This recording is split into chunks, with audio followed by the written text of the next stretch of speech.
Et on va faire notre petite prière habituelle de début. Donc à Dieu, l'intelligence suprême et cause première de toutes choses, et à tous ces bons esprits que Dieu nous envoie dans son infinie miséricorde pour nous assister, pour nous aider à surmonter les difficultés naturelles de la vie, à résister aussi aux influences et aux tentations des esprits qui sont moins bons. Ils cherchent à nous détourner de la voie du bien, du travail de réforme morale, pour les remercier de cette occasion que nous avons aujourd'hui d'être réunis pour étudier cette belle philosophie, notamment en ce moment les lois morales, et aujourd'hui en particulier la loi de conservation, que nous puissions bien comprendre ces enseignements, les utiliser pour notre travail évolutif, les mettre en pratique, donner l'exemple autour de nous, et ainsi apporter notre petite pierre à cet édifice du monde de régénération. Et nous demandons aussi que ces lectures, ces enseignements puissent être utiles pour les esprits désincarnés qui peuvent les suivre parmi nous dans nos domiciles respectifs. Voilà. La dernière fois, donc vous voyez tous, je pense, le programme. Depuis le début du deuxième trimestre, depuis septembre, on a vu la loi du progrès, on a vu la loi de société, on a vu la loi du travail. La semaine dernière, on a vu la loi de destruction. Et aujourd'hui, on va voir la loi de conservation. Donc, c'est une loi qui compense un peu cette loi de destruction. Et en particulier, l'instinct et l'intelligence, donc, qui sont liés à cette loi de conservation. Voilà, la semaine prochaine, on verra les trois qui nous restent, enfin, la semaine prochaine et les suivantes, donc, qui sont la loi d'égalité, la loi de reproduction et la loi de justice, d'amour et de charité. Voilà. Donc, la loi de conservation, on va d'abord définir qu'est-ce que c'est que l'instinct, puisqu'on parle souvent d'instinct de conservation. Donc, qu'est-ce que c'est que l'instinct? Qu'est-ce que c'est que l'instinct de conservation? Et quel est le rôle de l'intelligence, notamment par rapport aux instincts? D'accord? On va donc après expliquer quelle est la différence entre l'instinct et l'intelligence. Et on va établir le lien entre le nécessaire et le superflu dans la vie humaine. Donc ça, c'est déjà l'application de cette loi de conservation. Alors, l'instinct, question, ce n'est pas dans le livre des esprits, c'est dans la Genèse que Kardec nous dit que l'instinct, c'est la force occulte qui sollicite les êtres organiques à des actes spontanés et involontaires en vue de leur conservation. Donc, on peut voir là trois caractéristiques de l'instinct. Donc, ce sont des actes spontanés, donc qui viennent comme ça sans qu'on y réfléchisse. Donc, vous voyez déjà que la différence par rapport à l'intelligence. Involontaire, c'est-à-dire par l'instinct, on est amené à faire des choses indépendamment de notre volonté. Et la troisième caractéristique, c'est à quoi sert l'instinct? Le premier instinct, c'est l'instinct de conservation. C'est-à-dire quand un animal a peur, par exemple, il s'enfuit, il part en courant. Et c'est par instinct, c'est pas réfléchi. L'instinct de conservation. Et il en est de même chez l'être humain. On a des gestes réflexes pour se protéger quand on voit un projectile ou quand on sent un danger, de courir, de s'en aller, de s'abriter. Et donc, il y a encore cet instinct de conservation en nous, êtres humains. D'accord? Et donc, d'où vient cet instinct? C'est ce qu'on voit dans le point suivant, question 702.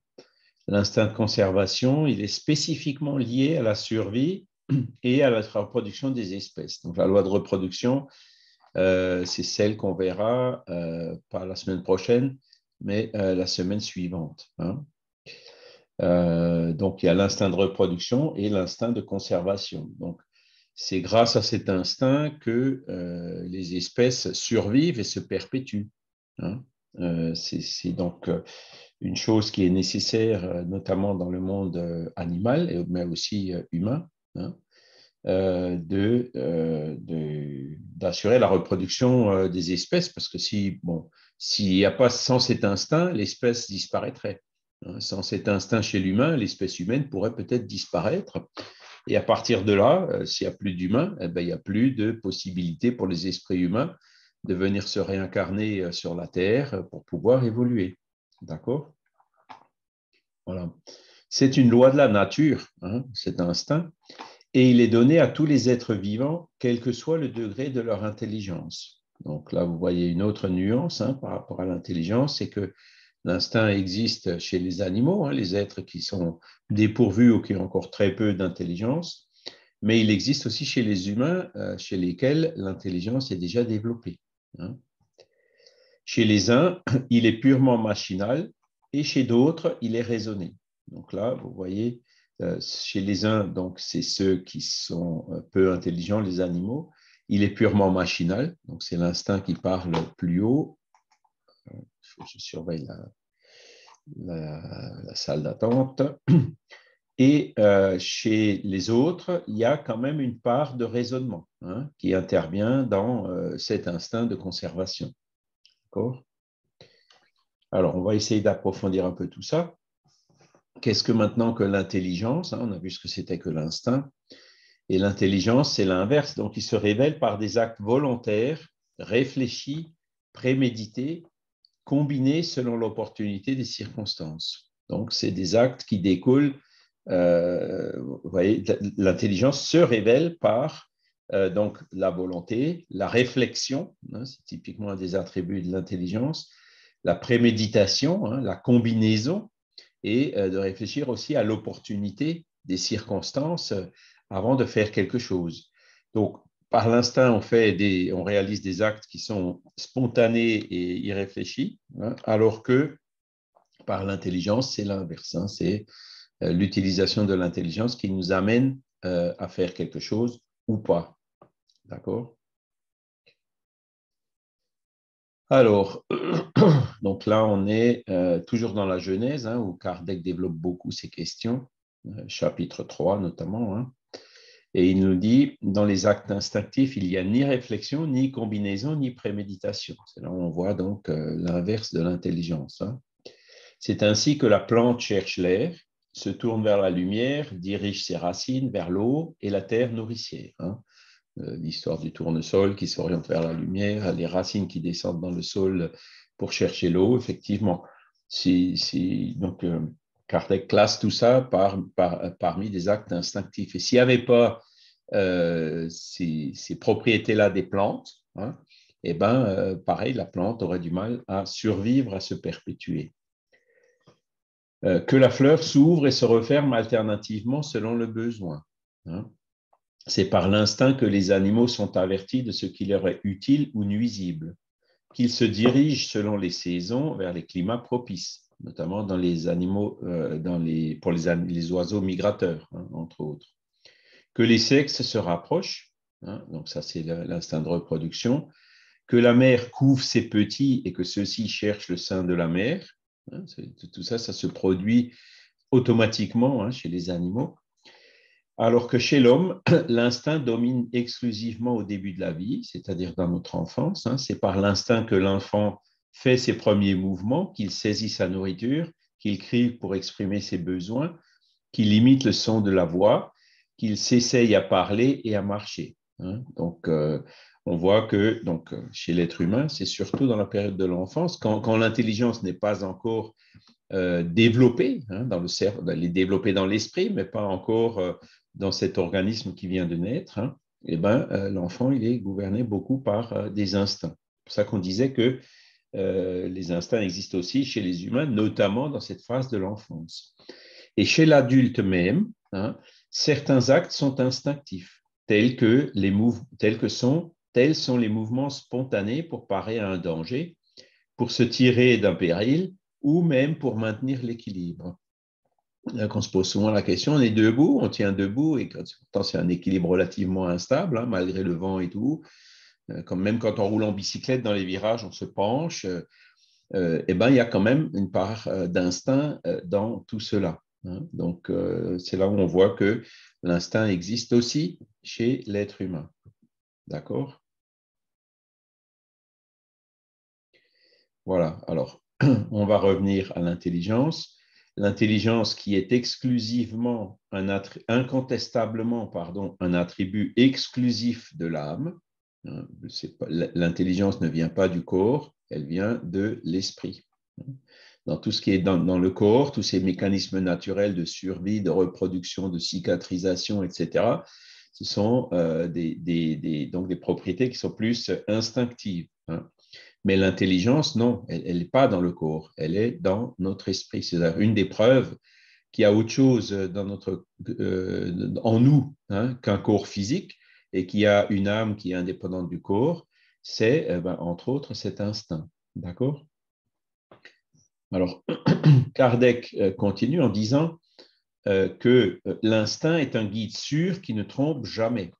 Hein. L'instinct qui vient des lois naturelles qu'on voit chez les animaux, il y a quelque chose d'une providence divine derrière. Hein. C'est l'instinct de survie. Bon, ben voilà, c'est un guide sûr qui suit donc cette providence divine initiale qu'il y a pour la perpétuation des espèces vivantes. Hein.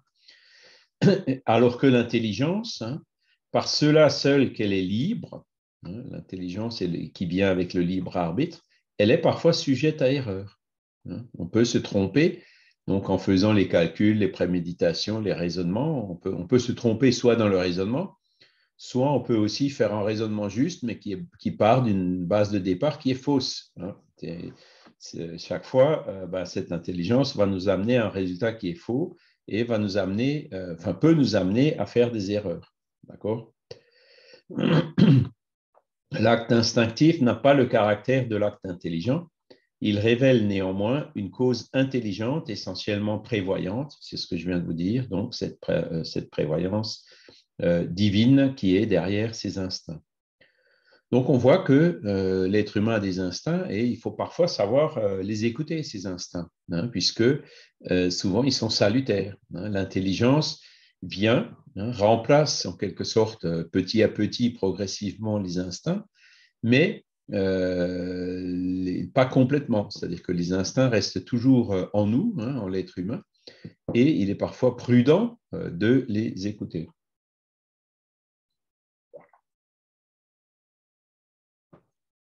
Voilà. Alors, pourquoi cet instinct, hein? Donc, c'est ce qu'on voit ici à la question 704, que Dieu a donné à la nature toutes les ressources pour assurer la survie des êtres vivants sur la planète. Hein.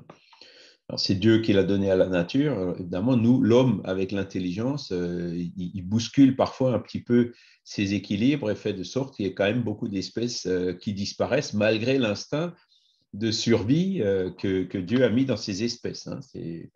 Vous voyez, c'est là où on voit que l'intelligence, parfois, peut renverser ses équilibres naturels. Dieu n'a pu donner à l'homme le besoin de vivre sans lui en donner les moyens. Dieu nous demande de vivre, de nous réincarner, de vivre en tant qu'incarné, mais s'il ne nous donnait pas les moyens de vivre, déjà on ne pourrait pas. Hein, et ensuite, ce ne serait pas juste de la part de Dieu de nous imposer quelque chose sans nous donner les moyens de réussir. Hein. C'est pourquoi il fait produire à la terre de quoi fournir le nécessaire à tous ses habitants, car le nécessaire seul est utile, le superflu ne l'est jamais. Alors, est-ce qu'aujourd'hui sur la Terre, on a vraiment encore le nécessaire pour tous les habitants? Il ne faut pas oublier que la population, qui était de 1 milliard ou 1,5 milliard au début du XXe siècle, aujourd'hui, on en est à 8 milliards. Hein, on a été multiplié par 5 ou par 6, hein, le nombre d'habitants sur la planète. Est-ce que la planète, elle a toujours de quoi pourvoir aux besoins de 8 milliards d'humains? Aujourd'hui, on voit que les 8 milliards d'humains sont là, qu'il y a beaucoup de gaspillage, hein, qu'il y a beaucoup de superflu à certains endroits, qui fait que dans certains autres endroits, il y a un manque du nécessaire, du minimum. Mais en raisonnant, on voit très bien que la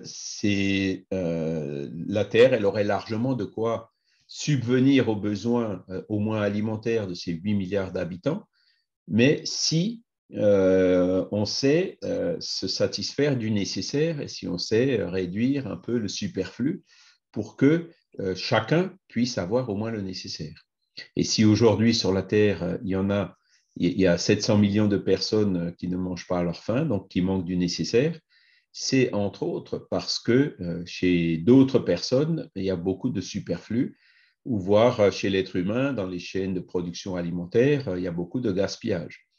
Alors ça, on voit qu'aujourd'hui, il y a un certain éveil à ces choses-là. Hein. Vous voyez que, notamment dans les fruits et légumes, ben voilà, quand une pomme n'est pas parfaitement ronde, quand elle a des petites taches, quand elle a des petits défauts, bonjour Géraud, elle n'est pas commercialisable et elle est souvent soit jetée, soit au moins quand utilisée pour faire des jus ou d'autres produits où on ne voit plus les imperfections de la pomme.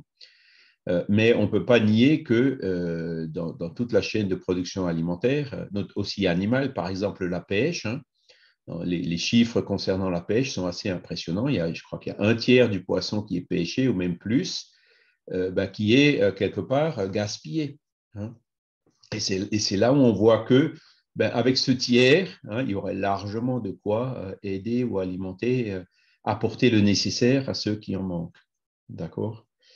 Donc, aujourd'hui, hein, je dis aujourd'hui, hein, puisqu'on ne sait pas ce que demain nous réserve, hein, quelles vont être les conséquences de l'anthropocène, comme on dit, hein, de l'action de l'être humain sur la planète avec ce réchauffement climatique, avec tous ces événements, ces typhons, ces ouragans qu'on voit beaucoup plus souvent qu'avant, un peu partout, avec la grêle, avec la sécheresse, enfin, je passe, hein.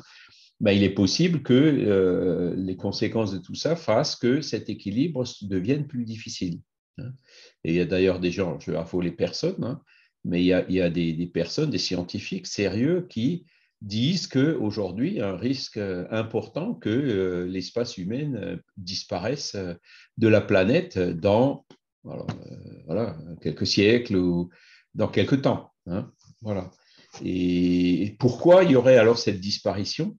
C'est là encore une fois, à cause du superflu.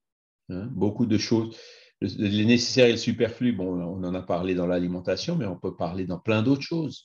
Hein. Est-ce qu'on a besoin vraiment d'une voiture qui fait 150 chevaux avec de l'air conditionné pour amener le gamin à l'école qui est à 500 mètres ou pour aller chercher une baguette à la boulangerie un peu plus loin parce qu'elle coûte moins cher?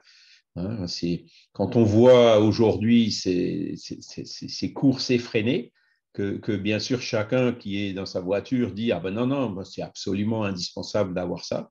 Hein. J'ai absolument besoin de ma voiture. J'ai besoin de la voiture pour faire 100 km le matin, 100 km le soir pour aller travailler. Chez nous, notamment, on dit en Suisse, pourquoi tu vas travailler en Suisse? Mais parce que je gagne mieux. Ah ben oui, mais bon, est-ce que c'est pas possible de travailler hein, maintenant que le prix des combustibles augmente, les calculs sont à refaire, etc. Vous voyez, il y a plein de choses, d'habitudes qu'on a prises aujourd'hui, hein, auxquelles il faut qu'on réfléchisse, pour voir est-ce que c'est vraiment, est-ce que tout ça c'est vraiment nécessaire. Moi, je me rappelle quand j'étais jeune, hein, il y a peut-être un couple sur 10 ou même moins qui possédait une voiture. Hein. Les autres n'en possédaient pas, donc ils se débrouillaient, il n'y avait pas les supermarchés qui étaient à 10 km, hein, il y avait les petites épiceries de quartier, et puis chacun y allait avec un petit chariot à roulettes pour faire ses courses à pied avec le parapluie quand il pleuvait. Hein. Donc on vivait pourtant très bien comme ça aussi. Hein. La voiture était loin d'être indispensable comme elle l'est devenue aujourd'hui. Hein. Donc, alors, je ne suis pas contre le progrès, hein. Le spiritisme n'est pas contre le progrès. Le fait d'avoir des ordinateurs alimentés avec de l'électricité qui nous permettent de nous réunir malgré les distances pour pouvoir étudier ensemble, bon, c'est quand même quelque chose de bien. Hein. Mais on l'utilise, hein, on n'en abuse pas. Hein, on n'est pas constamment connectés pour échanger des futilités ou des choses comme ça. On est là pour travailler, pour étudier. Hein. Donc, le progrès, oui, mais il faut toujours garder à l'esprit donc, cette question du nécessaire et du superflu. Et il y a beaucoup de choses qu'on pense qui sont nécessaires.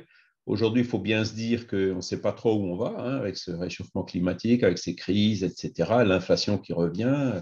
Il y a beaucoup de choses qui risquent de changer beaucoup plus vite qu'on ne le pense. Et là, on sera bien obligé de faire cette réflexion hein, et de se reposer les bonnes questions pour avoir un mode de vie et de consommation qui est plus sobre et plus durable. Ça, c'était donc la question 704. Et la question 705, Alan Kardec nous dit « La Terre produirait toujours le nécessaire si l'homme savait s'en contenter. Si elle ne suffit pas à tous les besoins, c'est que l'homme emploie au superflu ce qui pourrait être donné au nécessaire. » Vous voyez, c'est très clair. Hein. En vérité, je vous le dis, ce n'est pas la nature qui est imprévoyante, c'est l'homme qui ne sait pas se régler. Hein, à cause de cette recherche du luxe, à cause de cette recherche du superflu. Et ce dérèglement, entre guillemets, de l'homme est allé loin puisque il commence à influencer la nature. Hein, la nature qui n'arrive pas à donner, à produire tout ce qu'elle produisait à cause de l'influence de l'homme sur la nature. Oui, Fabrice? Oui, ce qui est quand même, ce qui est quand même intéressant de voir, c'est que déjà, Alan Kardec, donc là, on était en quoi? On était en 1860. Oui, 1857 hein, pour les Ouais. premiers. Déjà, à cette époque-là, Kardec déjà disait ce genre de choses. En vérité, je vous le dis, c'est pas la nature qui est imprévoyante, c'est l'homme qui ne sait pas se régler. Ouais. Qu'est-ce qu'on devrait dire maintenant en 2022? Ah oui, tu vois Déjà, bien. il tenait déjà ce genre de discours en 1860. S'il était toujours en vie, quelle serait alors sa pensée, quoi? Parce que Mais tout a explosé, quoi. Enfin, je tu regardais sais, à l'instant, tu parlais de la population mondiale, je me suis posé, il y a une question qui m'est venue à l'esprit. Quelle était la population mondiale quand je suis né? Je suis né en 1972, on était 3 milliards 800 millions. On c'est en est ça. maintenant à 8 milliards. Ouais. Et c'est hallucinant, quoi. Et à l'époque de Kardec, c'était 1 milliard, quoi, en gros. 1,1 milliard par là. Ouais. Alors, l'augmentation de la population s'est accélérée, mais aujourd'hui, elle se ralentit de nouveau. Hein, elle va moins vite. Hein. Oui, il y a des études qui disent que, enfin, elles paraissent contradictoires. On va monter jusqu'à 10, 11, et puis après, ça va décroître. Il y en a qui disent qu'à la fin du siècle, dans les années 2000, 2100, alors après, c'est à prendre avec des pincettes, bien évidemment, mais ils parlent d'une population qui reviendrait à entre 4 et 5 milliards. Donc, sur quoi ils se basent pour dire des choses pareilles? Je ne sais pas. Ah bah c'est des calculs démographiques. Il n'y a pas forcément besoin de guerre ou de cataclysme ou de choses comme ça. Hein. C'est pourquoi est-ce que la natalité elle a baissé, notamment en Europe? C'est par des causes tout à fait naturelles. Et ça s'est Oui, fait oui. effectivement en 50 ans. Quoi, hein. Il y a des Il y pays, a il eu y a la des guerre, il y a eu le baby boom, et puis après, il y a eu le baby crunch, hein, comme on dit. Alors aujourd'hui, ça pose des problèmes de système de retraite, de répartition, des choses comme ça, hein, parce que il y en a beaucoup du baby boom qui partent à la retraite, et puis dans le baby crunch, il n'y en a pas beaucoup qui sont là pour justement pour cotiser. Hein. Donc c'est un des problèmes, ça découle directement de problèmes démographiques. Hein. C'est la cause principale en tout cas, même si ce n'est pas la seule, évidemment.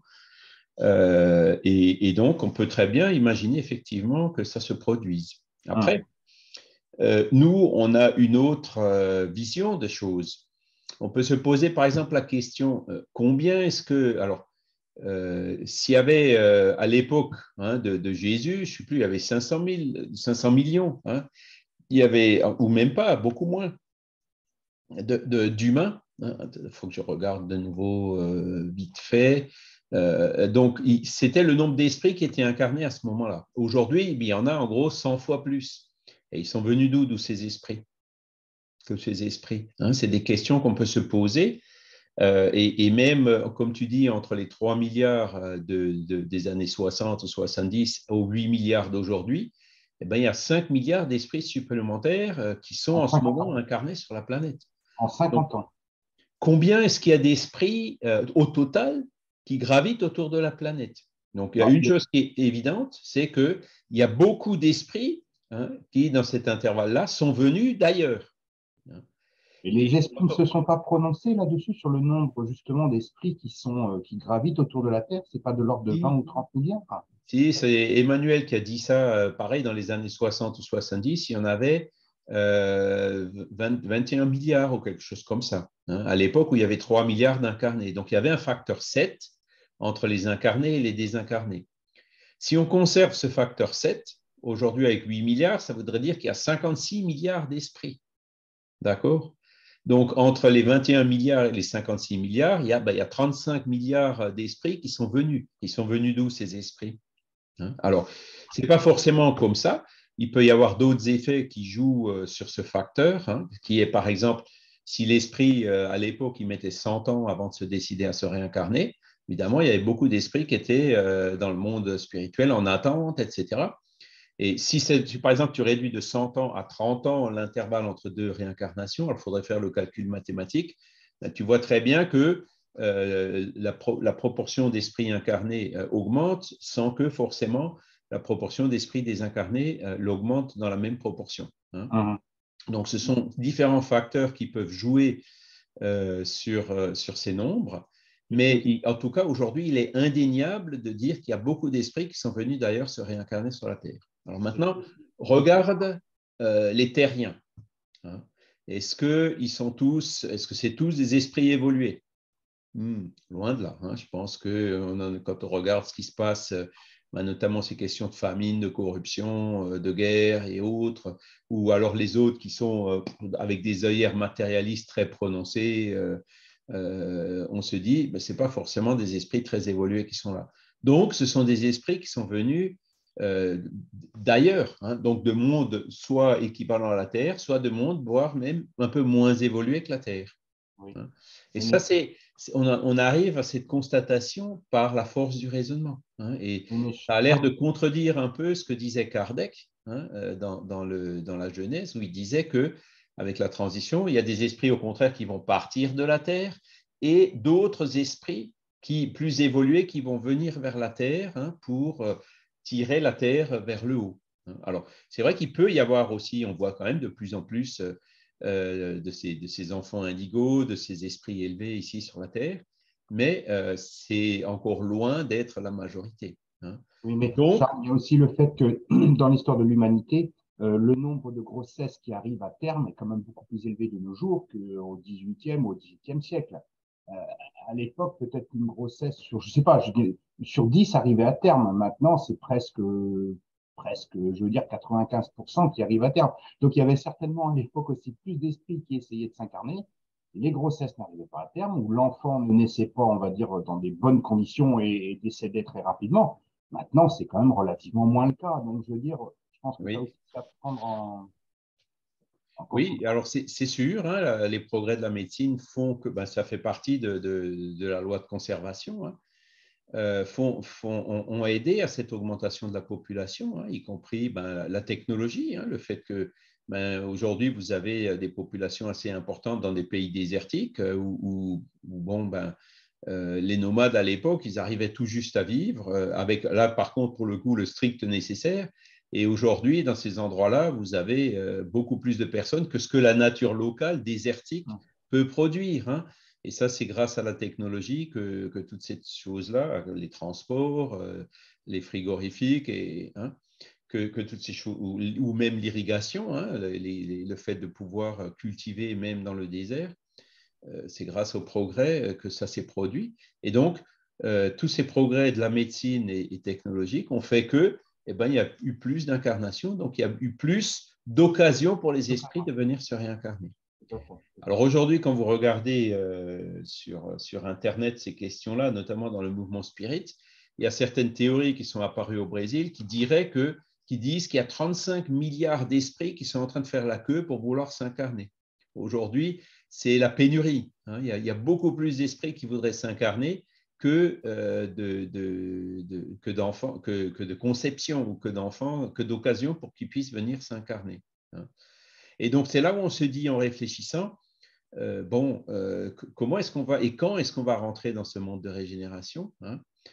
voilà, ben, ça fait partie donc de ces éléments auxquels il faut réfléchir. Mais c'est clair que la loi de conservation y est pour beaucoup dans cette augmentation de la population. Hein, mais comment dire, on arrive forcément tôt ou tard à un déséquilibre et l'équilibre naturel reviendra par la force des choses.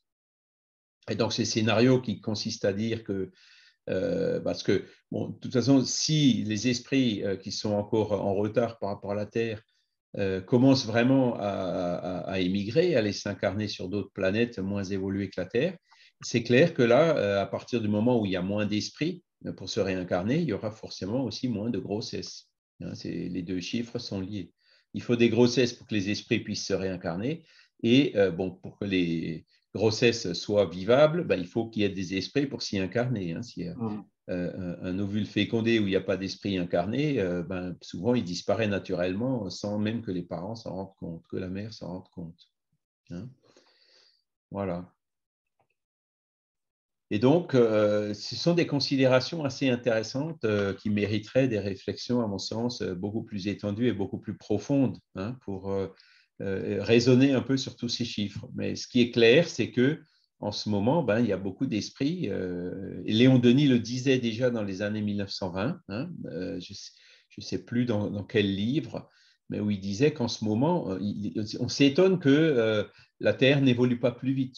Et lui, il disait, ben, elle n'évolue pas plus vite, c'est parce qu'il y a constamment de nouveaux esprits qui viennent d'ailleurs se réincarner sur la Terre pour avoir cette occasion. Et comme ils ne sont pas évolués, ben forcément, l'ensemble évolue moins vite hein, à cause de cet afflux d'esprits encore imparfaits qui se multiplient et qui viennent.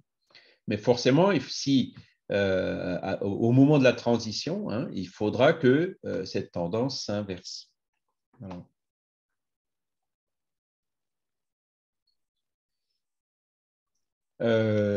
Oui, donc on en était au nécessaire et au superflu. Question 705, on l'a vu. Après, dans l'Évangile selon le spiritisme, ben, on voit une phrase un peu du même acabit qui nous dit « La terre produit assez pour nourrir tous ses habitants quand les hommes sauront administrer les biens qu'elle donne selon les lois de justice, de charité et d'amour du prochain. » Là, il y en aura effectivement pour tout le monde. Et ça, je pense qu'on peut le comprendre très bien. C'était vrai à l'époque de Kardec et je pense que c'est toujours encore vrai aujourd'hui. S'il y avait vraiment cette volonté de partage, de sobriété, de réflexion par rapport, pour éviter tout ce qui est superflu, eh ben, il y aurait le nécessaire pour tous ceux qui aujourd'hui ne l'ont pas. Ça fait partie de cette loi de conservation. Est-ce que vous avez des questions à ce stade? Alors, il y a une question assez intéressante par rapport, alors ça vient plus bas dans le texte, mais que je voudrais citer aussi dès maintenant, au cas où on n'aurait pas le temps d'y arriver, c'est ce lien entre l'instinct et l'intelligence. Et ce dont on se rend compte quand on réfléchit là aussi, c'est que l'instinct, donc, il existe chez les animaux, il existe chez les bébés, hein, il existe aussi chez l'être humain, mais au fur et à mesure que l'intelligence se développe, hein, l'intelligence, en quelque sorte, elle vient encadrer, elle vient même parfois remplacer cet instinct. L'exemple que je cite toujours, c'est l'instinct de conservation. Quand il y a un incendie ou une explosion quelque part, notre instinct, c'est on prend la fuite. Hein. On s'en va, on prend une distance, etc. Mais le pompier, lui, qu'est-ce qu'il fait? Lui, c'est l'inverse. Hein. Quand il y a un incendie, il approche, il fait face à l'incendie pour pouvoir le combattre et pour pouvoir l'éteindre. Hein. Donc lui, qu'est-ce qui s'est passé chez le pompier? Ben, il a remplacé la peur de l'incendie par l'intelligence en étudiant, ben voilà, pour qu'il y ait un feu, il faut qu'il y ait un combustible, un comburant, il faut qu'il y ait de la chaleur. Et donc, il connaît les moyens à utiliser pour agir sur un de ces trois éléments nécessaires au feu pour pouvoir le combattre et pour pouvoir l'éteindre. Donc, lui, typique, pareil, en cas d'explosion, de produits chimiques, etc., il connaît les risques et il saura aussi, donc, dans certains cas, hein, pas toujours, y faire face. Donc, là, on voit clairement que le pompier a remplacé l'instinct, la peur, hein, par l'intelligence. L'être humain, cet instinct de conservation, fait toujours qu'on a peur de ce qu'on ne connaît pas. Hein, l'être humain, il a peur de ce qu'il ne connaît pas. À partir du moment où il connaît, où il sait, hein, par l'intelligence, eh ben, cette peur, petit à petit, elle s'estompe, voire elle disparaît. Elle ne revient que quand vraiment, par l'intelligence, on se rend compte que le risque est trop élevé. Hein, quand le pompier voit que le feu s'approche d'un grand réservoir de combustible, par exemple, eh ben, il va aussi reculer, prendre sa distance. Hein. L'instinct va quand même travailler, même assisté par l'intelligence en disant si ce réservoir explose, tu peux être atteint si tu n'es pas à une distance raisonnable. Hein, d'accord? Donc, c'est là où on voit cette interaction entre l'instinct et puis l'intelligence. Et alors, on peut utiliser ce même raisonnement pour d'autres sujets. Hein. C'est, par exemple, les gens qui ont peur des revenants ou des esprits. Hein. Moi, je le vois, bon, même chez parfois des spirites, hein, quand on dit, ah, bah, tu sais, ton aïeul qui est mort, bah, son esprit est là, il peut très bien revenir. Non, non, surtout pas, surtout pas, surtout pas. Hein. Et dès qu'il y a un petit bruit, hop, c'est tout de suite la trouille, etc. Hein. Donc, les gens qui ont peur ben, de la mort, hein, c'est la peur de la mort, c'est pareil. Pourquoi est-ce que beaucoup de gens ont peur de la mort? Ben déjà, c'est une conséquence directe de cet instinct de conservation. Hein. Mais quand on réfléchit à la lumière de la philosophie spirite, par exemple, quand on sait par notre intelligence que la mort, ben, c'est juste une transformation et ce n'est pas la disparition, la fin de tout, que c'est l'esprit qui se libère de son corps physique qui est vieux ou abîmé ou malade et qui ne sert plus, hein, et tout simplement, il se libère de ce corps et qui pourra continuer dans le monde des esprits, voire même se réincarner plus tard. Eh ben, en principe, hein, les spirites ne devraient plus avoir peur de la mort. Ils peuvent peut-être avoir peur de la souffrance, de la douleur, hein, ça c'est toujours aussi légitime, hein, mais théoriquement, un spirit ne doit plus avoir peur de la mort. Il ne doit plus considérer la mort avec une gueule d'enterrement, avec des habits noirs. Non, au contraire, il devrait la considérer comme une étape de libération de la personne aimée qui vient de s'en aller, en sachant que bon, ben, il y aura peut-être une séparation au moins physique, hein, momentanée, hein, mais que cette séparation, justement, ne sera pas pour toujours. Elle est que momentanée et que les âmes se retrouveront plus tard. Donc, c'est là où on fait aussi le même raisonnement, hein, où, en étant conscient de ces choses-là, ça devrait nous permettre de surmonter la peur de la mort. Ou la peur aussi qu'il y ait des revenants, des esprits qui viennent. Hein. Donc, voilà. Donc, ça, c'était un point à dire sur ce sujet. Un deuxième point que je voudrais rajouter, c'est ce remplacement progressif de l'instinct par l'intelligence. C'est un des attributs de l'être humain en priorité. Je ne dis pas qu'il n'y a pas d'intelligence chez les animaux, au contraire. Hein. Les animaux, on peut aussi les éduquer. Hein.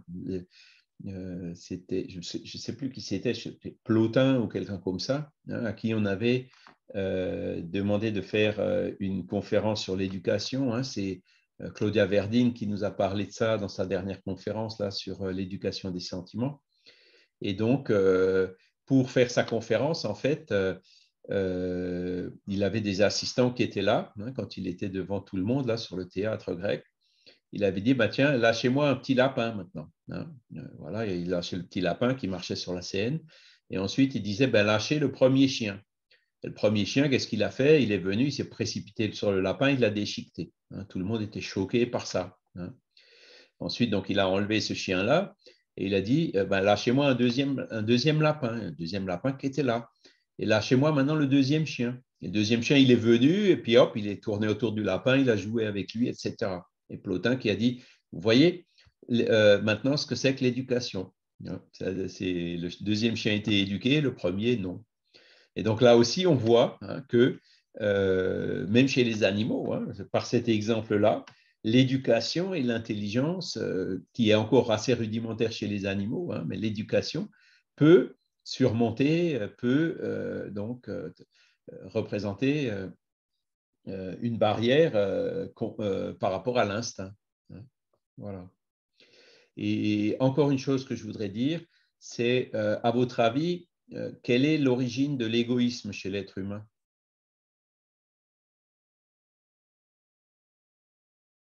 On dit souvent que les animaux sont égoïstes. Oui? C'est l'intelligence. Je dirais plutôt le manque d'intelligence. Ah bon?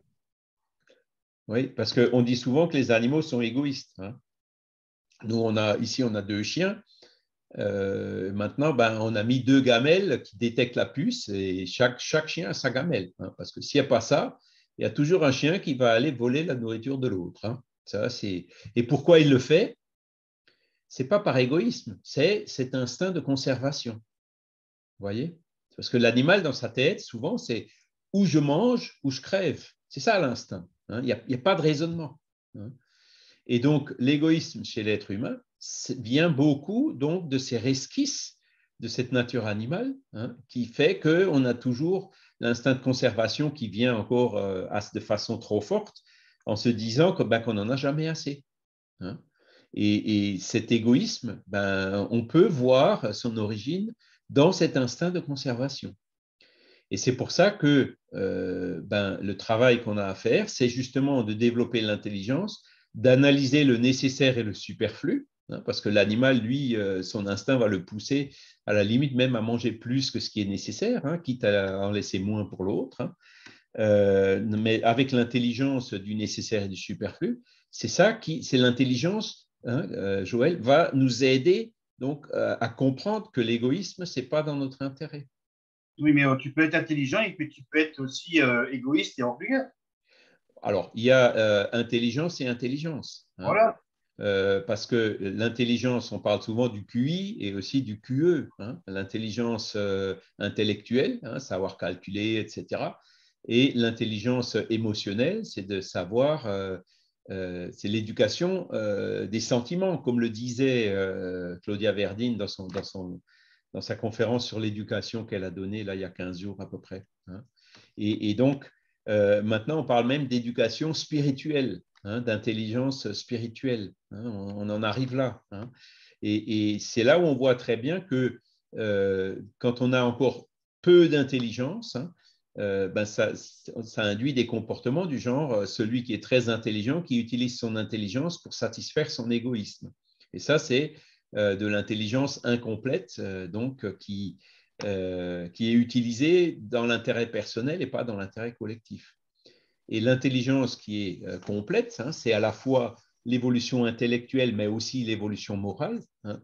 C'est de comprendre par l'intelligence, et c'est ce qu'on est en train de faire ici, on est en train d'étudier les lois morales, hein, que la loi d'amour et de charité, comme on le verra dans 15 jours ou dans 3 semaines, par l'intelligence, on comprend que c'est la seule issue pour l'humanité, c'est dans notre intérêt, hein, puisque l'égoïsme fait quoi?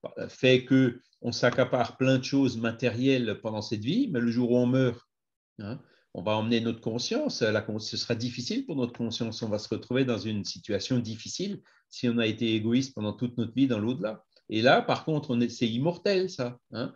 Notre âme, elle est immortelle et tout ce qui est matériel, elle passe. Donc, le fait de comprendre ça avec notre intelligence nous fait comprendre que ce n'est pas dans notre intérêt d'être égoïste.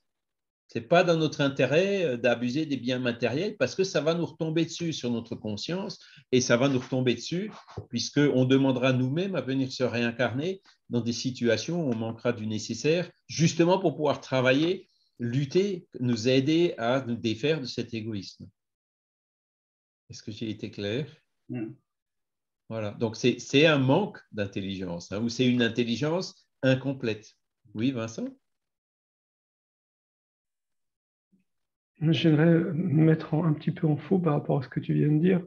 Oui. Souvent, les peuples assez primitifs qui vivent, en tout cas les peuples qui vivent de façon très simple, sont souvent très généreux. Les gens qui ont peu donnent beaucoup. Oui. Et est-ce que l'intelligence, c'est d'avoir peu et de faire avec peu? Ou est-ce que l'intelligence, c'est de vivre dans un pays développé avec beaucoup et d'avoir beaucoup de ressources, aussi bien au niveau matériel qu'intellectuel. On se pose la question parce que j'ai vu dernièrement un reportage sur les peuples du Yémen. Ils vivent avec rien. Et ils ont été capables, dans des montagnes arides, de faire des miracles, de cultiver sur des gens de plateformes, de faire des choses et d'avoir une intelligence collective qui régule la population de façon naturelle, qui est beaucoup plus proche de la Terre, qui est beaucoup plus en harmonie avec le support terrestre que nous le sommes. Est-ce qu'on est vraiment intelligent dans nos populations développées? Parce qu'on était capable d'utiliser le pétrole pour pouvoir avoir les 35 heures, pour pouvoir avoir beaucoup d'avantages, mais est-ce qu'on a développé en conséquence l'intelligence du rapport à la Terre? Je ne crois pas. C'est pour ça qu'on est dans l'Anthropocène, justement. Exactement. On n'a pas encore réussi à développer cette intelligence, d'accord? Chez les peuples primitifs, si on va par exemple dans les forêts amazoniennes ou ailleurs, comment dire, ils ont peu travaillé sur l'intelligence intellectuelle appliquée à la matière, hein. Et pour eux, l'intelligence est utilisée surtout c'est plutôt l'instinct de conservation qui joue et qui fait que ils sont tous solidaires pour pouvoir vivre avec peu, hein, avec les peu comme ceux que tu citais au Yémen. Par contre, dans notre monde où se sont développés pas l'éducation, l'instruction, hein, puisque là aussi il faut faire la différence entre l'instruction et l'éducation.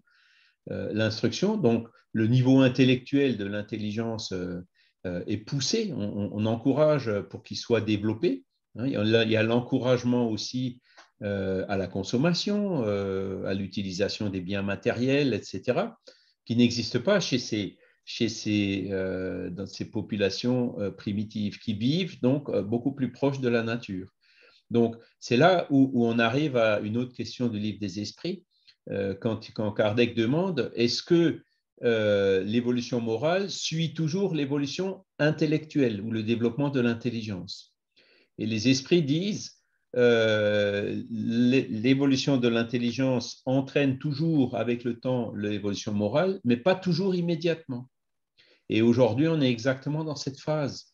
Notre intelligence est développée pour des choses technologiques, pour la consommation, etc., hein, quand on compare par rapport à ces populations primitives qui n'ont pas encore cette influence, hein, ce travail sur l'évolution intellectuelle, et où il règne un meilleur équilibre entre l'intelligence et la moralité, hein. C'est ça qui leur assure justement le fait de pouvoir vivre avec peu.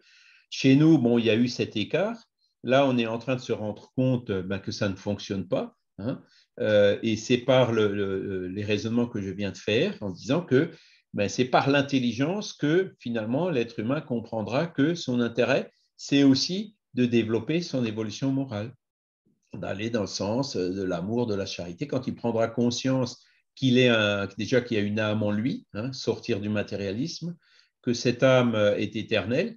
Et là, avec le raisonnement, il arrivera à la conclusion, bon, si je veux que mon âme soit bien le jour où je meurs, hein, qui va arriver avec 100% de probabilité, eh ben, il faut que je m'attache à faire le bien. Et avec le temps, ça deviendra chez lui une habitude. Et là, donc, on aura petit à petit, il va arriver à combiner à la fois le développement intellectuel et le développement moral. Et le monde de régénération, c'est ça, hein.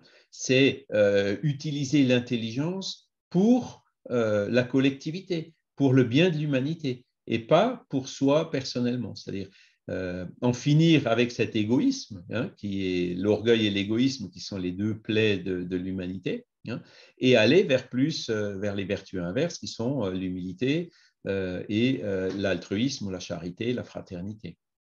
Et ça, on y arrivera par l'intelligence. Parce qu'aujourd'hui, là où je suis entièrement d'accord avec toi, Vincent, c'est que les pires dans le monde, les personnes les plus dangereuses, ce sont les personnes qui sont intelligentes et peu développées moralement. Les pires, c'est ceux qui utilisent leur intelligence pour faire le mal, pour envahir des pays, d'autres pays, pour manipuler des masses, hein, pour aller stimuler l'orgueil chez les gens, pour pouvoir se faire élire, etc. C'est ça les pires. Et malheureusement, il y a beaucoup de gens qui tombent encore dans le panneau. On le voit partout, quotidiennement. Et ceux-là, bon, quand j'ai regardé là, le petit documentaire de Valérie Seguin, je ne sais pas si je vous en ai parlé de ça, sur l'intelligence spirituelle au travail, que j'ai trouvé un document vraiment remarquable. C'est là où j'ai posé la question, mais enfin par le chat évidemment, puisqu'on ne pouvait pas passer en direct. Est-ce que quand on a des individus comme ça qui sont intelligents, mais qui utilisent cette intelligence d'abord pour eux, exclusivement ou en priorité pour eux, comment est-ce qu'on peut développer l'intelligence spirituelle quelque part? C'est clair qu'on ne peut pas. Ces personnes-là, il faut les exclure, les laisser en dehors du groupe, puisque avec elles, ça ne fonctionnera pas.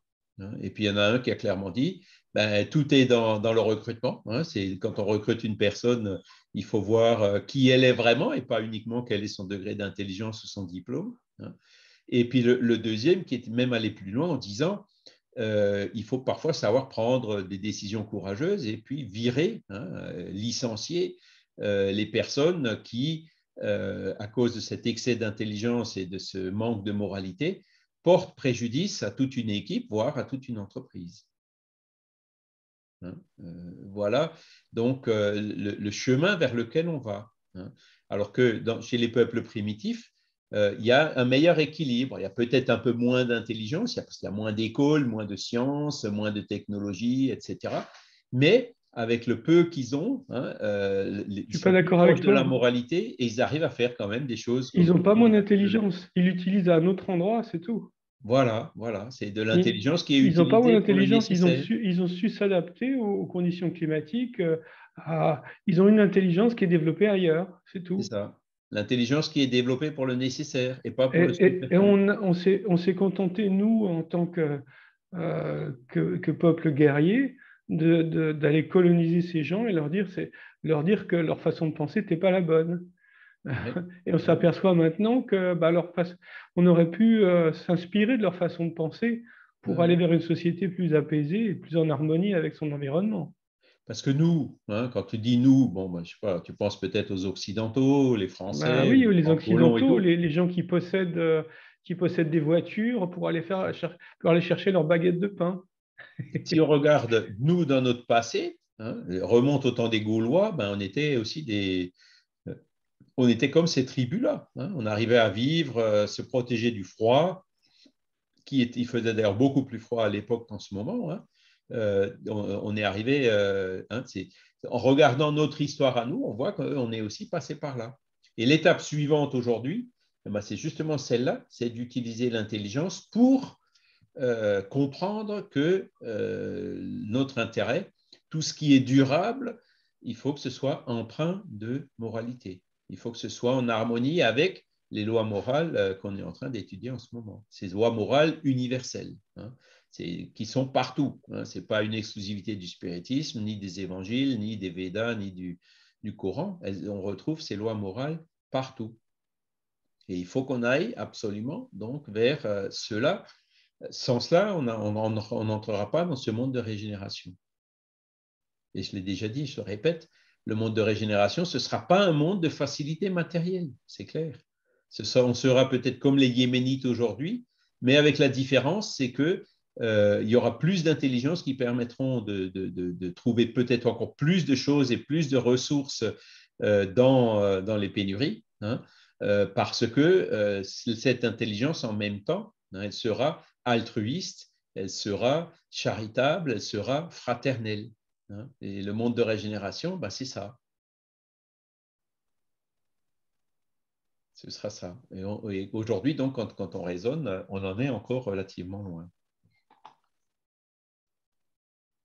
Ouais, bon, je ne veux pas jouer le Cassandre, mais dans nos sociétés, le but de nos sociétés dites développées, c'est quand même d'accumuler un pouvoir social, un pouvoir économique, culturel et symbolique. C'est les figures d'autorité qui dominent et qui influencent nos manières de vivre. Oui. Voilà, c'est. Mais c'est toujours pareil. aujourd'hui, quelle est la différence entre un manager et, comment on dit manager en français? Un chef, quoi, et un leader. Et ce sont des questions qui viennent de plus en plus. Combien Oui. est-ce qu'il y a de ces personnes qui étaient autoritaires, etc., qui sont complètement tombées dans les oubliettes, hein? Ce n'est pas celle-là dont on se rappelle, hein. Et aujourd'hui, on se rend compte de plus en plus, et ce qui est de plus en plus recherché, même dans les entreprises d'ailleurs, ce sont les leaders, ceux qui donnent, ceux qui s'investissent, hein, ceux qui font partie de leur équipe, qui sont à côté des membres de leur équipe pour les stimuler, pour les motiver, pour atteindre un objectif. Ce ne sont pas ceux qui sont enfermés dans un bureau quelque part à distribuer des punitions et des récompenses, hein. On se rend compte que, justement, avec l'évolution de l'intelligence, tous les collaborateurs, quels qu'ils soient, ils sont là, ils ont des revendications qui sont légitimes, ils comprennent cet intérêt, pas forcément tous, hein, puisqu'il y a des égoïstes partout, mais que l'équipe qui marche le mieux, c'est celle où règne justement cette entente, où il y a une confiance qui s'installe par rapport au leader de cette équipe, hein. C'est l'exemple qu'a donné Jésus, hein, quand il nous a dit que celui qui veut être le plus grand parmi vous soit votre serviteur, c'est-à-dire celui qui sert. Et Jésus, il a utilisé son immense intelligence pour servir l'humanité, même qu'il a été trahi, même qu'il a été dénoncé, même qu'il a été crucifié, il est venu pour servir de façon tout à fait désintéressée, charitable, hein, donner sans rien attendre en retour, hein. Pardonne-leur parce qu'ils ne savent pas ce qu'ils font, qu'il a dit quand il était sur la croix. Voilà le vrai leader dont on parle encore 2000 ans plus tard. Ouais, sauf que s'il avait vraiment été intelligent, il ne se serait pas laissé tuer quand même. Non, justement, je pense que son intelligence, c'est de s'être laissé tuer. Oui, c'est ça. Et de ne pas avoir résisté. S'il Ouais. avait résisté, s'il avait harangué toute la foule, il y aurait peut-être eu pas que lui mort, il y aurait eu beaucoup plus d'autres morts. Et lui, il savait très bien qu'il avait accompli sa mission, qu'il avait laissé son message et qu'il pouvait très bien retourner de l'autre côté. Donc, c'est son intelligence qui a fait qu'il s'est laissé tuer, justement. Exactement, exactement. C'est ça l'intelligence, hein, la vraie. Excuse-moi, Joël. Non, mais c'est vrai ce que tu dis là. Il le savait, hein. Il le savait. Ouais, Ouais. c'est pas un manque d'intelligence, au contraire, c'est la vraie intelligence, c'est ça. Cette intelligence altruiste, hein, l'intelligence associée à la bonté. C'est pour ça que c'est bien d'avoir des personnages comme ça, Il parce qu'on peut respecte pas, prendre exemple sur eux, hein. il respecte pas la loi qu'on vient d'apprendre, hein, de conservation. Si, puisqu'il vaut mieux que lui soit sacrifié plutôt que tous ses fidèles. Et d'ailleurs, il y en a eu beaucoup aussi qui ont été trucidés par après, hein. Dans les apôtres, il y en a quand même un paquet à qui on a coupé la tête, hein. Mais bon, voilà, c'était donc cette morale, hein, qui est venue: aime ton prochain comme toi-même, fais aux autres ce que tu voudrais que les autres fassent pour toi. Ouais, ça, c'était l'intelligence pour nous amener ces enseignements-là, puisque 2000 ans plus tard, ils sont toujours là. Et après, regarde combien il y a de choses matérielles superflues qu'on a complètement oubliées aujourd'hui, hein, dont on ne parle plus au bout de quelques années. Les modes sont passés, tac. Alors que ça, non, ça fait 2000 ans puisque ce sont des choses qui sont en harmonie avec la nature. Ouais, de toute façon, Jésus, il savait qu'il allait partir. Comme je voyais aussi pour Socrate qui était en prison, il était obligé de voir l'assidu, mais il savait qu'il allait partir aussi. Exactement. Donc, Socrate, Parce c'est que pareil, hein, Socrate était la réincarnation de Jésus. ouais, il a bu la ciguë. Et comme nous écrit Valérie, il faut avoir l'intelligence du cœur. La vraie intelligence, hein, c'est l'évolution, c'est celle qui associe l'intellectualité, l'intelligence, hein, avec la bonté. D'avoir l'intelligence peut-être sur le plan matériel des choses, associée à l'intelligence sur les lois morales qui gouvernent la nature. Et ça, c'est la vraie intelligence, l'intelligence complète. Alors, je suis très heureux de voir que ces questions-là, ce film de Valérie Seguin, ça m'a vraiment remonté le moral, hein. Parler de l'intelligence spirituelle, mais je me suis dit, mais c'est dingue. Moi, quand je voyais les équipes dans lesquelles je travaillais, les chefs que j'avais, qui étaient constamment en train de crier, en train de menacer, en train de ci, en train de ça, je me dis, mais ils ne sont pas sur le même monde que moi. Ben si, hein, ce sont des choses qui viennent petit à petit. Et c'est là qu'on monte. Donc, l'intelligence qui remplace tout doucement cet instinct, hein, puisque dans les tribus, les peuples, les populations, comme celle du Yémen ou celle de l'Amazonie, il y a quand même l'instinct qui fait bien les choses, hein, chez eux. Et c'est justement quand on cherche, quand on instruit, hein, quand on pousse l'intelligence, c'est de là que vient aussi l'orgueil, de dire « Ah, ça y est, maintenant je sais tout ». Et ils ne comprennent pas ce que disait… c'est qui dit? C'est Socrate aussi. Hein, la seule chose que je sais que je ne sais rien, mais ça, je le sais. Hein. La vraie intelligence, c'est celle-là. Hein. Peu de science, c'est pas bon. Hein. C'est beaucoup. Voilà. Alors ça, je ne me souviens plus. C'était une phrase. Je vais essayer de réfléchir pour voir si ça me revient. Oui, peu de science éloigne de Dieu et beaucoup de sens en rapproche. Hein, c'est encore une fois, là, on peut utiliser aussi le mot science dans le sens de l'intelligence. Hein, peu de science rend orgueilleux, hein, dire ça y est, je sais tout. La place, hein, à l'époque de Napoléon III, ça y est, on a tout trouvé, on connaît toutes les équations de toutes les planètes autour de la Terre. Mais monsieur Laplace, vous ne parlez pas de Dieu, j'en ai pas besoin. Hein, et puis Einstein est venu juste après pour dire hey, Laplace, ta formule, elle ne marche pas pour Mercure, là, hein, entre autres. Si tu veux que ça marche pour Mercure, il faut mettre ça en plus. Et à l'époque, il y avait vraiment des scientifiques qui disaient la science est finie, on a tout découvert, il n'y a plus rien à découvrir. Combien est-ce qu'ils se sont plantés, hein? Il y a des gens qui ont dit ça y est, le Big Bang, c'est sûr, maintenant on a la preuve définitive. Et blanc, il y a James Webb qui vient et qui remet tout ça en cause. Hein. Il faut rester humble. Hein. La vraie intelligence, c'est l'humilité.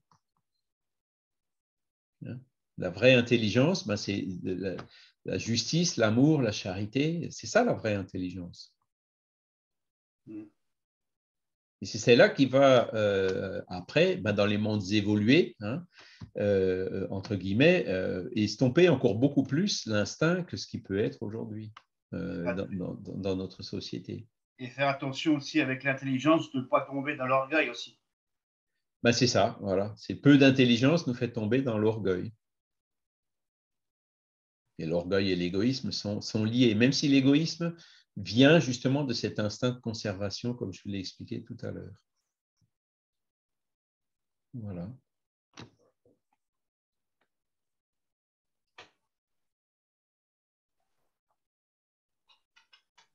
Et donc, je regarde la première phrase. Là, pour le spiritisme, l'évolution biologique et spirituelle représente un processus naturel et continu découlant de la loi du progrès. Donc ça, ce progrès est inévitable, hein, l'évolution biologique des espèces et spirituelle, hein, puisque Darwin, il avait vu juste, mais il avait vu que les effets. Hein. La cause de l'évolution des espèces, c'est l'évolution de l'esprit. C'est l'esprit qui tire l'évolution de l'espèce, hein, qui est la cause de tout ça. Donc, c'est la loi du progrès. Et donc, les connaissances scientifiques, le développement de l'intelligence fait aussi partie de cette loi du progrès. Et le développement en complément de cette intelligence intellectuelle, technologique et autres, qui est l'évolution morale, c'est encore une fois un des aspects de cette loi du progrès. Et aujourd'hui, on est justement dans ce déséquilibre où l'évolution intellectuelle a pris un peu d'avance sur l'évolution morale. Et c'est ça qui crée toutes ces instabilités dans le monde, hein, jusqu'à ce que l'évolution morale vienne compenser un petit peu cet écart.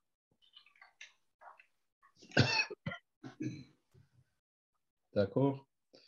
Alors, bon, on n'a pas le temps de… Vous avez tous le fascicule, hein, je vous l'ai envoyé.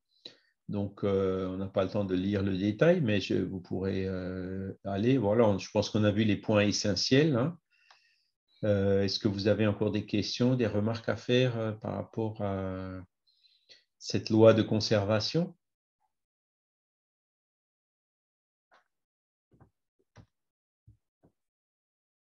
Vous voyez, là, les esprits imparfaits peuvent allier l'intelligence à la méchanceté ou à la malice. C'est ce qu'on voit aujourd'hui sur Terre. Alors que chez les bons esprits, il y a prédominance de l'esprit sur la matière, désir du bien. C'est ça la vraie intelligence. Voilà. Et chez les purs esprits, ça va même encore plus loin, mais bon, pour nous, ce n'est pas la prochaine étape, c'est les suivantes, enfin en tout cas pour moi. il n'y a plus d'influence de la matière. Hein, c'est vraiment tout qui est spirituel. Hein, supériorité intellectuelle et morale absolue par rapport aux esprits des autres ordres. D'accord? Ce que j'aime bien, moi, c'est les textes. Il y a un paragraphe entier dans le livre des esprits qui parle du nécessaire et du superflu.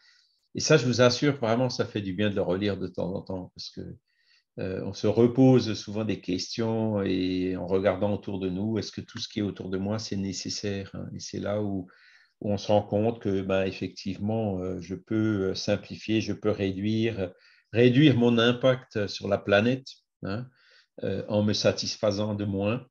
Nourrir la nourriture. Qui c'est qui aujourd'hui peut dire qu'il ne mange pas de trop? Pas beaucoup. On mange tous de trop. Hein. Quand on voit des gens qui tombent dans l'obésité, ça pose des problèmes, il y a de l'artériosclérose, il y a les articulations qui lâchent et tout. Alors qu'il suffit, alors c'est vrai qu'il y en a chez certains, c'est pathologique. Hein. Il y a des problèmes hormonaux au niveau du corps physique ou autres qui engendrent. Mais non, mais la plupart des personnes, c'est le surpoids, ça vient de cet instinct de conservation qui est mal compris, et donc on mange de trop, on mange trop, hein, peur de ne pas avoir assez, etc. Ben On non. manque d'amour, Charles, on manque d'amour. Donc Ouais, peut-être aussi. on compense par la nourriture. C'est vrai aussi, ouais. Et puis donc, voilà, en faisant ce raisonnement-là, on se dit, tiens, puis bon, je vous avoue que tant que j'étais au boulot, à courir à droite, à gauche, derrière les clients, résoudre des problèmes, les voyages, les hôtels et tout ça, c'est pas facile. Hein. Mais depuis là que c'est un peu plus calme, depuis que j'ai arrêté de travailler, j'ai déjà perdu 20 kilos, mais uniquement par ma volonté, hein, par rapport au poids le plus élevé que j'avais, et je me sens beaucoup mieux. Et en même temps, voilà, l'assiette où il y avait trop de choses, il y en a beaucoup moins. Donc, tout ce qui était en plus sur mon assiette, c'est quelque chose déjà que j'achète en moins. Ça va faire moins de consommation, moins de demandes, donc ça va tirer moins les prix vers le haut. Quand on réfléchit, on se rend compte qu'on a tout intérêt, effectivement, à rester dans la sobriété, à se débarrasser de tout ce qui est Tu as super. beaucoup de chance de recevoir beaucoup d'amour dans les réunions spirites. C'est vrai, vous voyez, donc là aussi, c'est pour ça que c'est intéressant d'en faire des réunions spirites, hein, d'essayer de partager un peu toutes ces idées, toutes ces notions, toutes ces choses, hein, puisque, alors il y en a bien sûr ça va rentrer par une oreille, ça sort par l'autre, mais après, c'est vrai que on se retrouve énormément on y retrouve quand même pas mal de satisfaction, quoi, la conscience. Ça fait du bien, quoi, quand même, de pouvoir, quand vous faites du bien à quelqu'un, quand vous aidez une personne âgée à traverser la rue ou un aveugle ou quelqu'un comme ça, après, vous avez cette conscience, bonne conscience, la conscience d'avoir fait quelque chose de bien, et ça vous rétribue 10 fois l'effort que ça vous a coûté ou le temps que vous avez perdu pour le faire, que vous pensez avoir perdu pour le faire. C'est la volonté. On ne sait pas toujours aussi donner ce qu'on n'a pas. C'est aussi quelque chose qu'on n'a pas conscience, mais des fois, on a l'impression de ne pas avoir, mais on a. Et on peut donner ce qu'on n'a pas. C'est vrai. Paradoxal, hein? C'est vrai. Et puis, donner le superflu, c'est une chose, mais donner un peu de nécessaire, c'est ça la vraie charité. Hein? Donner un peu de ce qui est nécessaire. C'est ça qui nous pousse vers cette intelligence émotionnelle. Et pour cela, il faut avoir la volonté. Le sacrifice, quoi. Oui. Pour cela, il faut avoir la volonté. Et c'est une question de volonté, d'intelligence. On a le libre arbitre, c'est nous qui pouvons choisir d'aller dans ce sens. Et quand par l'intelligence, on se rend compte que c'est dans notre intérêt, que plus on donne, plus on est riche, hein, ça aide à avancer dans ce sens-là. Et c'est comme ça que l'évolution intellectuelle entraîne aussi, avec le temps, l'évolution morale. Voilà. Alors, la prochaine fois, on verra donc la loi d'égalité. Hein, il y a la loi d'égalité, la loi de reproduction, hein, dont on a un peu parlé aujourd'hui, et puis la dernière, donc, ce sera la loi de justice, d'amour et de charité, qui est un petit peu le couronnement de toutes les autres lois morales. Voilà. Après, donc, il y aura les autres chapitres qui sont aussi très beaux, hein, la perfection morale, l'homme de bien, espérance et consolation, etc.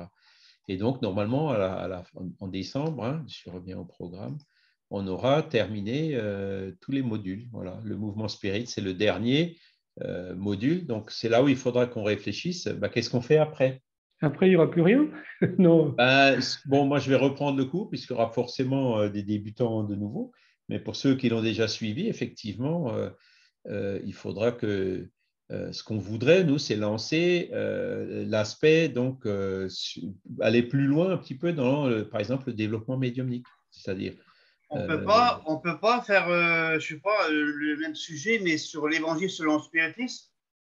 ben, l'évangile, il est inclus, l'évangile selon le spiritisme. Il y a beaucoup de citations de l'évangile dans ce fascicule, hein. Oui, mais prendre que l'évangile selon le spiritisme. Parce que là, tu as l'étude du livre des esprits, là. Non, non, non, ce n'est pas l'étude du livre des esprits. C'est justement l'avantage de ce cours, de cette étude systématique.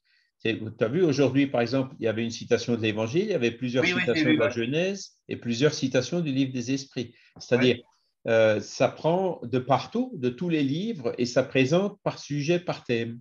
Ouais, Après, d'accord. c'est vrai qu'il y a une autre forme d'étude qui est possible, c'est de prendre un bouquin et de le faire de la première page à la dernière. Sur l'évangile selon le spiritisme, c'est très intéressant. Alors, ça se fait déjà, il faut que je regarde. Voilà. En tout cas, faudra qu'on y réfléchisse, hein. Je crois que c'est Pipineau qui le fait le vendredi. Est-ce que tu es au courant de le Ah non. groupe La Pézac à Agen? Ils font une étude de l'évangile selon le spiritisme, comme ça, de A à Z. Et ils le font le vendredi soir à 21h.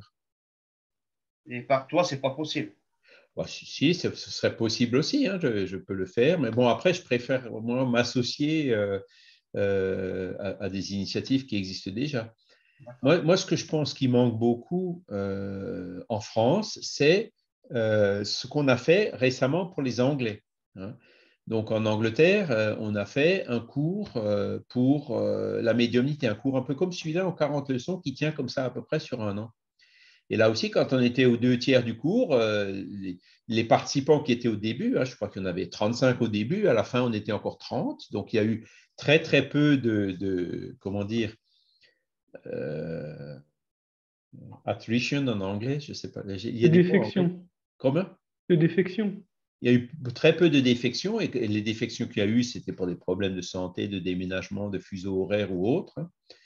Et donc, ceux qui sont restés, ils ont dit, mais maintenant, on fait quoi, hein? Et puis, en fait, on a commencé à faire des réunions médiumniques virtuelles pour mettre en pratique la médiumnité et en même temps la charité, hein, l'assistance aux esprits souffrants. Donc, c'était, je dirais, une étape qui a suivi logiquement ce cours du livre des médiums, ce cours de médiumnité. Et le cours de médiumnité, en fait, il continue en ce moment, c'est toujours en anglais, une étude du livre des médiums. On prend le livre des médiums de A à Z comme tu le proposes. Et donc, après l'étude du livre des médiums, il y a un quart d'heure d'intervalle et puis on attaque la réunion médiumnique Mais qui se il fait n'y a de pas façon virtuelle et en langue anglaise. il n'y a pas un risque de faire quand même de la pratique médiumnique par, comment dirais-je, par en virtuel.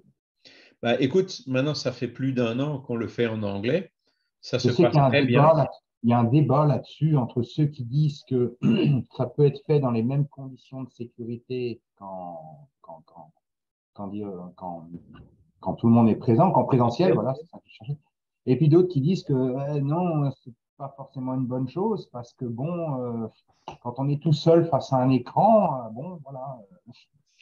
Mais c'est là où on dit il faut aller avec le progrès quand même, hein. Oui, Regarde, toi, par exemple, à Cherbourg, est-ce qu'il y a un groupe de personnes suffisamment solides qui seraient prêtes à faire une réunion présentielle de médiumnité? non, non. Non. Bon, voilà. Alors, c'est le cas de 99% d'entre nous, hein, Parfait. ou 90% d'entre nous. Mm. Donc, ou tu le fais virtuel, ou tu fais rien. Quel est le meilleur à faire? Il faut le faire virtuel. Alors, Mm. le virtuel, on sait, il y a peut-être des limitations, on le sait. Mais dans une réunion médiumnique, même présentielle, qu'est-ce qui est indispensable? C'est l'équipe spirituelle, Oui. hein. Donc, cette équipe spirituelle, elle vient si le travail est sérieux, s'il existe une communion de pensée et d'intention entre les membres du groupe, que ce soit présentiel ou virtuel, il n'y a rien qui change. Il faut cette communion de pensée. S'il y en a un qui est jaloux de l'autre dans une réunion présentielle, ça ne marche pas. Dans une réunion virtuelle, ça ne marche pas non plus. D'accord? Donc, on voit que pratiquement toutes les conditions de la réunion présentielle existent aussi dans la réunion virtuelle. Et donc, la seule chose, les seules choses qui changent dans le virtuel, premièrement, c'est la technologie. Donc, il faut avoir un ordinateur, il faut avoir un micro, il faut laisser la caméra ouverte pour que tout le monde puisse te voir en permanence et détecter à temps s'il y a quelque chose qui ne va pas ou si tu tombes de ta chaise ou quoi que ce soit. Oui. Donc, il faut garder ce contact, maîtriser la technologie pour pas qu'il y ait de coupure, mettre peut-être un câble ou être proche du Wi-Fi, etc. Prendre quelques petits problèmes, quelques précautions technologiques à prendre. Et la deuxième, c'est il ne faut pas qu'il y ait des cas trop graves ou trop compliqués. Et le fait qu'il n'y ait pas de cas trop graves ou trop compliqués, qui c'est qui s'en occupe? Là-haut. C'est l'équipe spirituelle. Donc, ils sauront très bien le fait que si elle est là, elle s'adaptera très bien aux limites du présentiel, sachant très bien que, tiens, tel médium, il est tout seul. Voilà, on va prendre aucun risque pour lui. Et puis, le fait est, aujourd'hui, c'est que ça fait maintenant des réunions virtuelles, il y en a depuis plus de 10 ans, un peu partout dans le monde, et il n'y a pas eu de connaissance qu'il y a vraiment eu un problème. Alors que quand tu as des réunions présentielles qui tournent mal, ou des médiums qui en sortent avec une obsession ou des choses comme ça, ça existe. Donc, le présentiel n'apporte aucune garantie supplémentaire par rapport à ça, si ce n'est celle de pouvoir immédiatement, quand une personne est vraiment mal, d'avoir le médium passif, de pouvoir la relever, la remettre sur la chaise, lui donner une assistance dans les cas extrêmes, tu vois, et qui ne se produisent pas en fait dans les réunions virtuelles. Alors même si on n'arrive peut-être pas à traiter dans les réunions virtuelles les quelques pourcents de cas aigus et compliqués et graves, les 90 ou 98% d'autres cas, on arrive à les traiter. Et ce sera toujours ça. Il y aura toujours suffisamment de réunions présentielles pour traiter les quelques pourcents de cas qui restent. D'accord. Est-ce qu'il ne serait pas intéressant, alors là on a fait une étude un peu exhaustive de la doctrine spirit, oui. Est-ce qu'il ne serait pas intéressant de poursuivre cette étude alors déjà par l'apprentissage de la médiumnité évidemment, mais par une genre d'interaction qui permette de réfléchir sur la pensée de nos sociétés, voir ce qui est juste et faux dans notre société. Par exemple, on a émis l'idée que l'enfant est une personne et que c'est le progrès. Et par exemple, on a des rapports sociaux. Est-ce que la femme, dans la Bible, par exemple, la femme a un rôle très... elle est soumise à l'homme et elle doit obéir, elle doit... dans la Genèse, par exemple, les femmes supportent mal, les féministes supportent mal ce qui est écrit, parce que c'est assez macho, ce qui est écrit, c'est la femme, c'est une côte d'Adam, et donc voilà, est-ce que ce ne serait pas intéressant de poursuivre notre étude spirit par poser des questions dans l'au-delà sur des questions qui nous traversent tous dans la société? Alors, déjà, le spiritisme, c'est un des plus grands contributeurs à la cause féministe. Quand le spiritisme est lui, tu ne trouveras pas des choses comme ce qu'il y a dans... Alors, tu trouveras forcément des spiritistes, des gens qui se disent spirites et qui sont encore machistes ou autres, mais le spiritisme dit clairement que ce sont les mêmes esprits qui peuvent se réincarner homme ou femme. Voilà, donc, il n'y a pas aucun motif de discrimination par rapport à ça. Et donc, c'était un des plus grands contributeurs à la cause féministe et aussi à réduire les discriminations. Donc, moi, je pense qu'on peut voir ta suggestion sous deux formes. La première, c'est par la diffusion, de faire des conférences ou des débats sur des questions sociétales, où on apporte les arguments de la philosophie spirit. Donc, c'est ce qu'on essaye de faire. On fait des conférences, par exemple, sur l'avortement, sur le suicide, sur l'euthanasie, sur différentes questions comme ça. On pourrait faire des débats, alors après, avec de public ou pas, puisque il faut aussi qu'on définisse l'objectif. Est-ce que le but, c'est de s'adresser au spirit uniquement ou c'est de s'adresser aux esprits, comme on dit, hein, c'est-à-dire à tout le monde? Aux esprits Voilà. plutôt développés, aux esprits qui ont des choses à nous apporter, justement. C'est ça qui est intéressant. Ceux qui ont des choses à nous apporter ou ceux qui veulent nous écouter. Hein. Aussi, mais ça, c'est comme toujours. Hein. On s'aime, on ne s'occupe pas du reste. Hein. On diffuse. Il y a des gens qui viennent et qui disent « Ah ben, ça m'a fait beaucoup de bien. Ben, tant merci, mon Dieu. » Et puis d'autres qui disent « Non, mais votre truc, ça ne vaut rien, c'est n'importe quoi. » Quand vous regardez, par exemple, la conférence sur le suicide qui a été donnée par Fatima là, le 11 septembre, hein, c'est la journée internationale de prévention du suicide. Il y a des commentaires qui disent « Ouais, vous êtes dans le jugement, faut laisser chacun libre de faire ce qu'il veut, etc. » Hein. Bon, on a répondu gentiment à cette dame « Écoutez, nous, on constate des choses, donc on essaye, on apporte une information, on ne juge pas. On dit voilà, les communications des esprits qui se sont suicidés, voilà ce qu'eux-mêmes viennent nous dire. Maintenant, effectivement, vous gardez votre libre arbitre et à partir sur la base de cette information qu'on vous apporte, ben, vous restez libre de faire tout ce que vous voulez. Tu vois. Donc, et on est dans la même problématique pour l'avortement. Hein. Exactement. Hein. On dit l'avortement, ce n'est pas une bonne chose et on explique pourquoi. Mais il y a des gens qui diront, ben non, voilà, qui resteront fermement. Alors, regardez maintenant ce que je viens de vous dire. Il y a les files d'attente, les esprits qui se bousculent pour venir se réincarner. À votre avis, l'avortement, les conséquences peuvent être. Il y a beaucoup d'esprits qui viennent, qui se réincarnent et d'un coup, paf, ils se font éjecter. On a eu des communications récemment d'esprits qui étaient absolument révoltés et qui obsédaient, qui persécutaient ceux qui avaient décidé son avortement. Forcément, ces personnes-là, la dépression, les syndromes post-avortement, etc., nous, on comprend d'où ça peut venir. Hein. Et donc, tout ça, ça fait partie de ces choses qu'il faut comprendre, hein, sortir de ce modèle, de ce paradigme matérialiste pour considérer les choses d'un point de vue plus large, d'un point de vue spirituel. La contraception, on en est convaincu, oui, mais l'avortement, non. Hein. Ouais. On en est convaincu, mais est-ce que c'est nécessaire de faire du prosélytisme et de dire c'est la vérité? Non, je ne crois pas. On ne fait pas du prosélytisme, on informe. On dit voilà ce qu'on constate. Essayer d'éveiller. Chacun, il prend ou il laisse. Hein.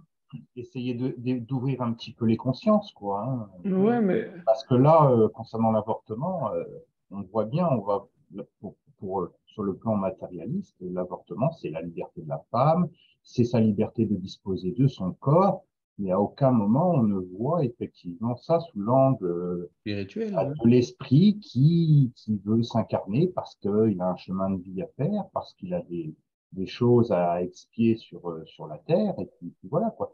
C'est particulier quand même. Hein. Notre regard est dû à une croyance. Si on n'a pas cette croyance, on ne peut pas avoir ce regard. Alors, c'est là où justement le spiritisme change un peu ce modèle, puisque on n'est pas sur une croyance, on est sur des faits. L'esprit qui vient, qui s'est fait avorter, qui se communique et qui dit qu'il est révolté, la personne qui, après un avortement, a des troubles d'obsession, ce sont des faits, ce n'est pas une croyance. Moi, je ne prétends pas avoir une vérité absolue, en tout cas personnellement. Il faut observer ce qui se passe dans la nature. Est-ce qu'on a une âme ou pas? Nous, on est arrivé à la conclusion qu'on en a une. Il y a beaucoup de gens encore qui continuent à penser qu'on n'en a pas. Mais est-ce que cette pensée qu'ils ont qu'on n'en a pas, est-ce qu'elle s'appuie sur un raisonnement? Non, elle s'appuie sur un déni, elle s'appuie sur un dogme, elle s'appuie... C'est ce qu'on voit dans ce livre de la Science of Afterlife, hein, qui a été publié en anglais. Clairement, tous ceux qui sont matérialistes et qui nient la question de l'âme, ils n'apportent aucun argument, il n'y a pas d'argument, c'est uniquement une position de principe, hein, des affirmations du genre l'âme n'a pas de réalité ontologique, la science n'a pas à s'occuper de ça. Pourquoi ils disent ça? C'est tout à fait contraire au principe même de la science qui se doit d'étudier tous les phénomènes qu'elle constate, hein, de façon neutre et sans a priori. Hein. Or, les EMI, la médiumnité, les mémoires de vie passée, les réincarnations, tout ça, ce sont des réalités qu'on ne peut pas écarter uniquement parce qu'on pense que C'est une position dogmatique qui n'est pas compatible avec la Mais science. Charles, est-ce que On n'est plus dans la croyance, là. Ouais. Est-ce que c'est une vérité matérielle? C'est là où on ne pourrait pas prouver matériellement Non, les enfin, faits. si on peut. Si, on peut. Par exemple, le fait qu'une personne qui ait fait une expérience de mort imminente, psychologiquement, elle est complètement changée avant et après, c'est une réalité matérielle. La personne se comporte matériellement de manière complètement différente d'avant. Hein, c'est la personne qui se souvient d'une vie passée ou qui, par exemple, a des marques de naissance, ça aussi, c'est des réalités matérielles. Tu vois? Oui, Une personne qui te donne des éléments détaillés sur la maison, sur la couleur du chien, qui donne des noms et tout, elle donne des éléments matériellement vérifiables. Tu vois? Il y a eu des expériences dans les EMI, par exemple, où on a caché des objets pour prouver que la personne a bien été voir les objets dans une phase inconsciente de son opération. Oui. Mais ça n'a pas marché. Oui, mais parce que c'est toujours le même problème quand on est face à une personne qui ne veut pas entendre, qui ne veut pas comprendre. On aura beau lui exposer tous les faits les plus, comment dirais-je, les plus vérifiables possibles, elle sera toujours dans le déni. Et je suis en train de lire justement la divulgation spirit, là, c'est qu'est-ce que le spiritisme, où il y a les différents entretiens. Eh bien, Kardec, il a devant lui le sceptique, il a devant lui, enfin bref, oui, différentes personnes. Et certains, ils le disent, on pourra m'apporter toutes les preuves que l'on veut, je ne croirai pas.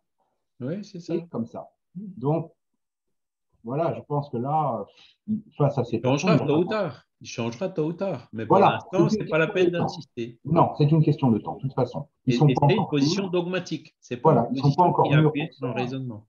Oui. Ou si elle est appuyée sur un raisonnement, c'est un raisonnement auquel on trouve des failles assez facilement. C'est ça que prouve, c'est de là que parle ce livre. Ouais. Et la grande question de départ, c'est justement ce que tu dis, Vincent. Ouais. Est-ce que toute la réalité dans l'univers, elle est exclusivement matérielle? Et la réponse des spiritualistes, c'est clairement non.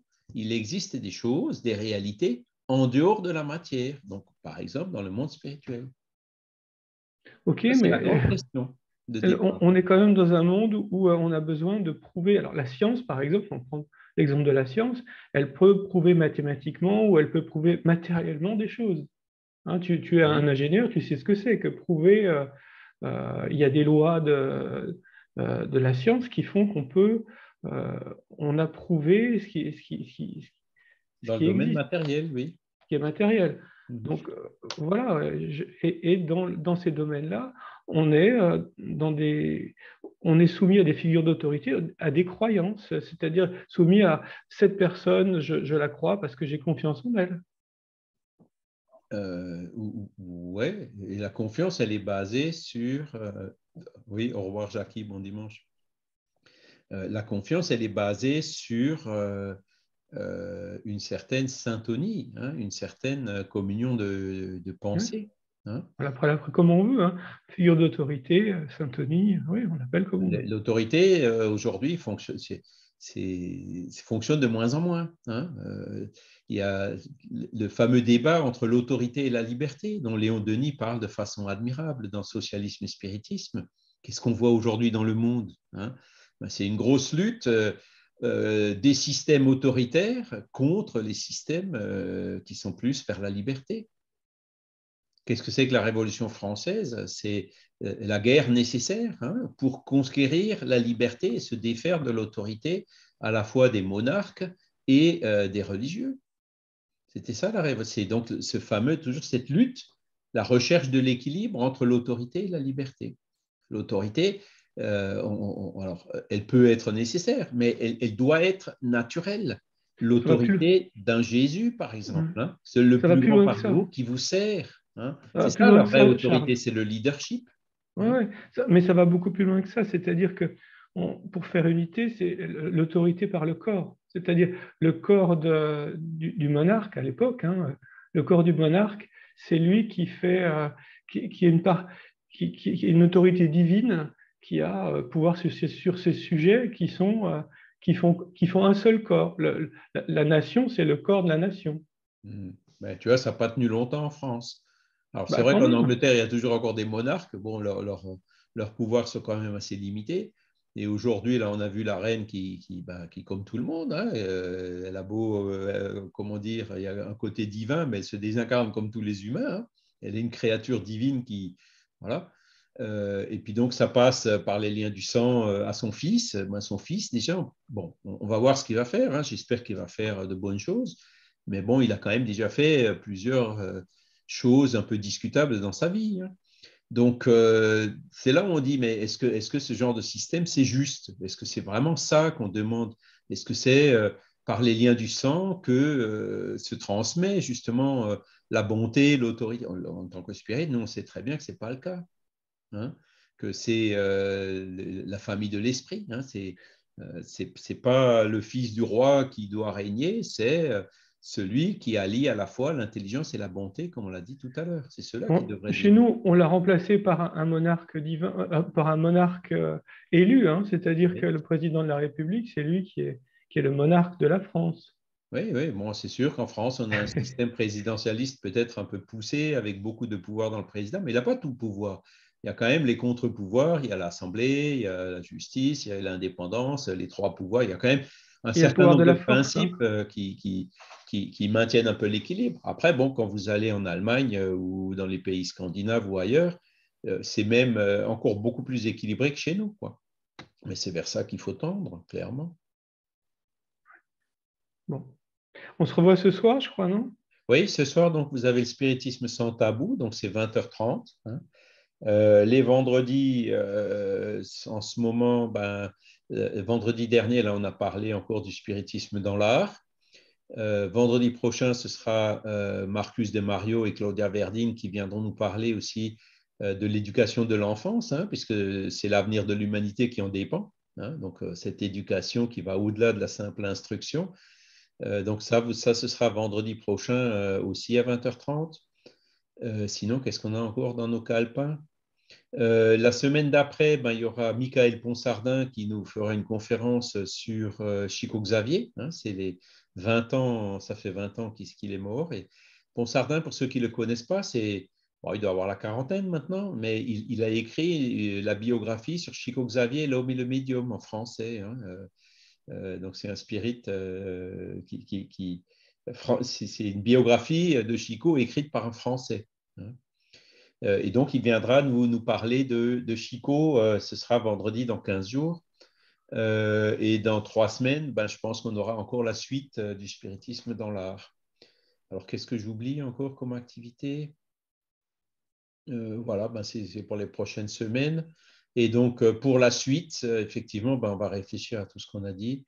Et voilà, moi, ce que je pousse, c'est de faire un cours comme ça qui tient en un an sur la médiumnité. Hein, c'est ce que je vais essayer de voir avec Jean-Paul. Lui, il est en train de traduire un fascicule des Colombiens, mais je trouve que c'est un peu lourd, c'est un peu compliqué. Hein, et je vais regarder encore une fois si on peut l'utiliser dans ce sens. Pour après déboucher, comme on a fait pour les Anglais, en fait, hein, où maintenant, il y a des réunions médiumniques. On a même été obligé, il y a trop de personnes, trop de médiums, on a été obligé avec Zoom, de diviser en 2 groupes. Il y a déjà 2 groupes qui travaillent en parallèle dans cette réunion médiumnique virtuelle. Et il y a un travail assez intéressant qui se fait. Mais il y aurait quand même une partie théorique, parce que la médiumnité, on sait bien que la médiumnité, c'est beaucoup la pratique, mais enfin. Il y a la partie théorique avant. Il faut d'abord faire le cours. Voilà, et ensuite, pour ceux qui veulent hein, et ceux qui se sentent prêts, c'est parce que tout ça, c'est bien sûr volontaire, hein, la partie médiumnique. Merci Philippe, bon dimanche. Voilà, je pense que ça nous manque en France. Hein. Il y a déjà des réunions médiumniques qui fonctionnent, donc elles sont là. Et donc, à partir du moment où il y a plus de personnes qui sont intéressées ou formées ou qui se sentent dans le cœur d'y participer, les groupes, pareil, c'est au front, on peut les diviser en plusieurs groupes, etc. Parce que du travail, il y en a, hein, ça c'est clair. Elle travaille sur quoi? Ils travaillent sur quoi ces groupes de C'est médiumnité? essentiellement de l'assistance aux esprits souffrants. Mais il y a aussi, comment dire, de temps en temps, comme toujours dans ces réunions-là, des guides spirituels qui se communiquent et qui viennent donner des conseils. Et il y a un deuxième projet qui est en train de couver aussi au niveau international. C'est un projet pour étudier le père-esprit, l'ectoplasme et l'épigénétique, hein, pour étudier des questions que Kardec n'avait pas traitées complètement à l'époque, et puis essayer de voir si on peut avancer sur ces questions-là. C'est un groupe de recherche, quoi. C'est ça, voilà. Partant du principe que de toute façon, on ne sait pas tout et qu'il y a encore certainement des découvertes à faire dans ce domaine-là. Donc, il y a tout un protocole qui est en train d'être développé et testé en ce moment. Il y a eu une initiative de l'USFF, la nouvelle, là, avec le projet Convergence. Bon, quand on regarde sur le site les résultats, c'est quand même assez moyen, discutable et contradictoire. Hein. Il y a Jérémy Julien qui a fait un article là-dessus dans une des revues spirites récemment. Je ne sais pas si vous l'avez vu. Et donc, voilà, les conditions à l'époque de Kardec étaient ce qu'elles étaient. Hein. Lui, il était un peu naturellement le centre où convergeaient toutes les communications qui étaient reçues dans une grande partie du monde. Aujourd'hui, c'est plus pareil. Hein. Il y a beaucoup de gens qui peuvent faire des recherches sur Internet et tout. C'est beaucoup plus difficile d'assurer l'indépendance des réponses. Mais bon, apparemment, c'est un projet qui a l'air sérieux et qui est au niveau mondial. Hein, ce n'est pas uniquement dans un pays. Il y a bien sûr des Brésiliens, mais il y a aussi des Anglais, des Danois, et si nécessaire, il y aura aussi des Français. Donc là, ce seront des groupes médiumniques avec un but un peu différent, donc avec un certain nombre de questions qui seront proposées aux esprits et auxquelles il sera demandé aux esprits de répondre. Hein. Donc ce sera en aveugle, c'est-à-dire qu'il n'y aura pas la vue des... Hein, il faut mettre des protocoles en aveugle pour assurer justement cette indépendance. Et donc, il y aura un point où les réponses seront centralisées pour vérifier leur cohérence et voir si les esprits sont d'accord entre eux dans les réponses qu'ils sont venus donner. Donc ça, c'est un projet qui est différent. Hein, voilà. C'est intéressant, en tout cas. C'est vrai que c'est un domaine où on peut justement avoir des réponses autres que ce que le commun des mortels, c'est le cas de le dire, aurait. Ben c'est ça, si une personne reçoit une indication sur un sujet, c'est une opinion, c'est un élément. Maintenant, si 10 personnes dans des endroits différents, de façon complètement indépendante, reçoivent des indications sur un même sujet, c'est autre chose. Il y a beaucoup plus de force. Et après, bien sûr, il y a toute la partie analyse et raisonnement pour voir est-ce que ça fait sens ou pas. En gros, c'est une manière de continuer le travail qu'avait fait Kardec, mais dans la réalité d'aujourd'hui, hein, avec pas centré sur une seule personne, hein, mais avec plusieurs personnes qui interviennent et puis des moyens de communication qui sont beaucoup plus développés. Mais c'est vrai que la doctrine spirit, qui est de progresser. Ah oui, c'est ça. Parce qu'il y a plein de choses qu'on ne sait pas. Hein. Comment est-ce que l'esprit de l'animal évolue? Est-ce qu'il s'humanise? Comment se fait le changement de l'un à l'autre? L'ectoplasme, Kardec n'utilisait pas ce mot ectoplasme. Qu'est-ce que c'est? Hein? Il y en a qui disent que c'est le fluide vital? Oui, mais l'ectoplasme, on peut le peser. Hein? Le médium qui émet de l'ectoplasme, il perd du poids pendant que l'ectoplasme est dehors, qui regagne quand l'ectoplasme revient. Est-ce que le fluide vital, on peut le peser? Non, tu vois, il y a plein de questions qui ne sont pas claires, qui ne sont pas résolues en fait. Hein? Et ce sont l'épigénétique aussi. Hein? Comment est-ce que l'esprit, par son influence, il arrive à modifier son ADN? Tu vois, il y a plein de questions qu'on ne comprend pas encore. Bon, là, c'est un peu technique. C'est pour des gens qui ont fait de la médecine et des choses comme ça. Quand même. Absolument, oui, absolument. Alors, les médiums à qui on pose des questions et qui répondent ne seront pas forcément techniques, hein, mais ceux qui font l'analyse derrière, oui, ils seront techniques. En tout cas, tout ça, c'est intéressant. C'est vrai que tu as des pistes intéressantes. Donc, c'est la suite. Hein. Alors, dans la suite aussi, il peut y avoir des conférences. C'est ce que tu disais. Ça peut aussi, Vincent, ça peut aussi se faire sous forme de conférences ou de débats. On peut organiser des débats sur des questions sociétales, ouverts ou fermés, ou des débats entre 4 personnes avec, comment dire, sur les onglets de discussion des gens qui participent et qui posent des questions. Ça peut se Alors, faire. des débats en médiumnité, non, je ne comprends pas trop là. Non, non, non, les débats sur les questions sociétales. Hein. Ah, ok, Ah oui, donc ce n'est pas médiumnique. d'accord. Voilà. En tout cas, merci. Mais de rien, on va pouvoir en reparler. Alors, on va remercier aussi les esprits qui étaient avec nous aujourd'hui. Et bon, il y a quelques-uns d'entre nous qui ont déjà dû nous quitter, mais ça ne fait rien. Les vibrations sont quand même là. Et puis, ben voilà, je vous dis à la semaine prochaine. La semaine prochaine, donc, on sera le 9 et on verra la loi d'égalité. Hein. Voilà. En tout cas, ben, en attendant, je vous souhaite un excellent dimanche. Pour ceux qui veulent venir ce soir, je vous dis à tout à l'heure. Sinon, ben, à dimanche prochain. Bon, bah, à ce soir, alors. À À ce soir. bientôt. Bonne journée. Au revoir. Au revoir.